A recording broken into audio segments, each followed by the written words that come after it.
US taxpayers' dollars are finding their way into the pockets of the Taliban.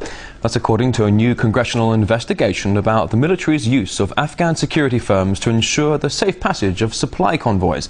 Almost without fail, if the US doesn't pay up, the convoy gets attacked. Let's get more on these findings now with RT's Gaine Chichikan, who is live for us in Washington, D.C. Hello to you, Gaine. This cannot be going over well with the American taxpayer. Tell me exactly, what did the investigators find regarding these Afghan security firms?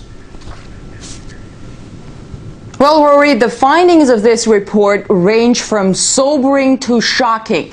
That's exactly how the head of this congressional investigation, John Tierney, described his report.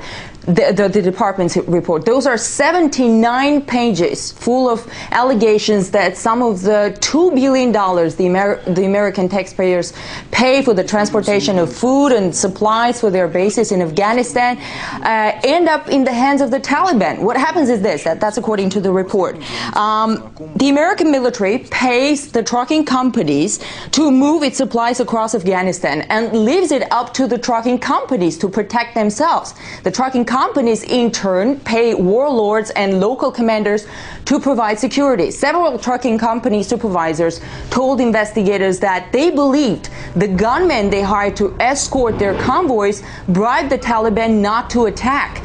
So the report says the local security firms the trucking companies hire to protect them basically act as brokers between them and the insurgents. This largely undermines the security of other convoys that don't pay. Investigators say some NATO convoys came under attack after they refused to pay the warlords. Unlike the Iraq War, in Afghanistan, the security and vast majority of the trucks are provided by Afghans.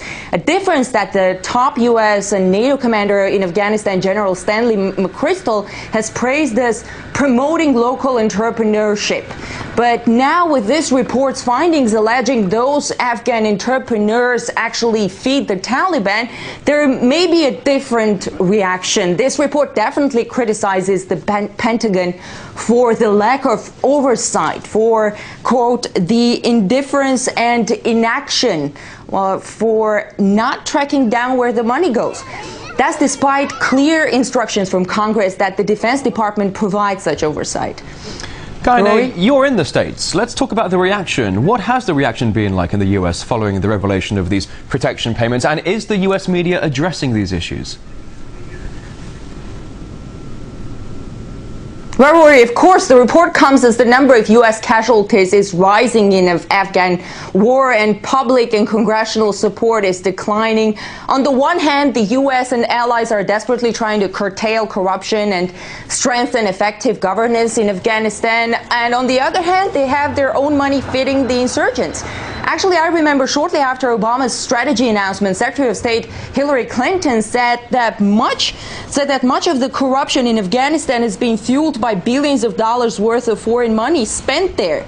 And one of the major sources of funding for the Taliban is the protection money. That's obviously the case with these trucking companies paying off for their security. Well, Rory, later on today, we expect senior Pentagon officials to testify for the Congress hearing on this investigation. All right. Fascinating story there. Gaine Chichikan, live for us in Washington, D.C. Thank you.